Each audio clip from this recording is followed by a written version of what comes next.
Europe 1 Social Club. 21h, 22h30, Frédéric Tadei. Avec Camille de Toledo, nous sommes en train de parler de votre roman « Oublier, trahir, puis disparaître » qui est paru au Seuil dans la collection La Librairie du XXIe siècle. Alors vos personnages vont se retrouver, toujours grâce à ce train, vont se retrouver à Mostar, en Bosnie-Herzégovine, sur le fameux pont qui a été détruit par les Croates pendant la guerre et reconstruit à l'identique. On l'appelle le Stari Most, ce vieux pont. Pourquoi Mostar ? C'est le lieu de cette sculpture. La sculpture, on va y venir. C'est la sculpture commémorative. Mais pourquoi avez-vous choisi Mostar ? Vous auriez pu choisir Auschwitz, dont nous parlions il y a quelques instants. Chacun voit la fin du monde là où il veut. On aurait pu le voir à Waterloo.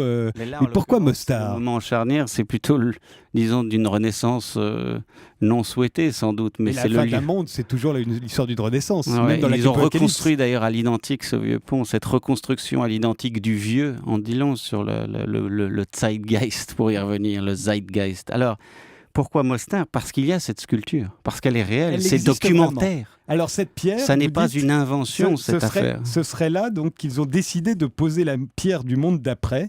L'Europe nouvelle. Ouais. De l'Europe nouvelle. Alors qui l'a décidé d'abord ? Et dites-nous ce que c'est que cette sculpture. J'ignorais absolument qu'elle existait. Je m'étais promis de pas le dire, mais je vais vous dire. Ah non, si vous voulez pas le dire, et vous voulez en garder la primeur pour vos lecteurs. La première fois que j'ai été à Mostar, je suis tombé dessus par hasard. Cette sculpture se trouve sur la ligne de front. Elle faisait, puisqu'elle a disparu depuis, 2 mètres de haut. Comment elle a été décidée ? On a demandé aux enfants serbes, croates, bosniaques de la ville de trouver le monument qui les réunirait après la guerre de Yougoslavie. Et au fond, il y a eu des discussions. Ce programme était financé par l'Union européenne et par une fondation allemande, für Kultur und Bildung, donc pour la culture et l'éducation. Et après d'âpres discussions, les gamins n'ont pas trouvé d'autres personnalité pour incarner la réconciliation que Bruce Lee. C'est extraordinaire.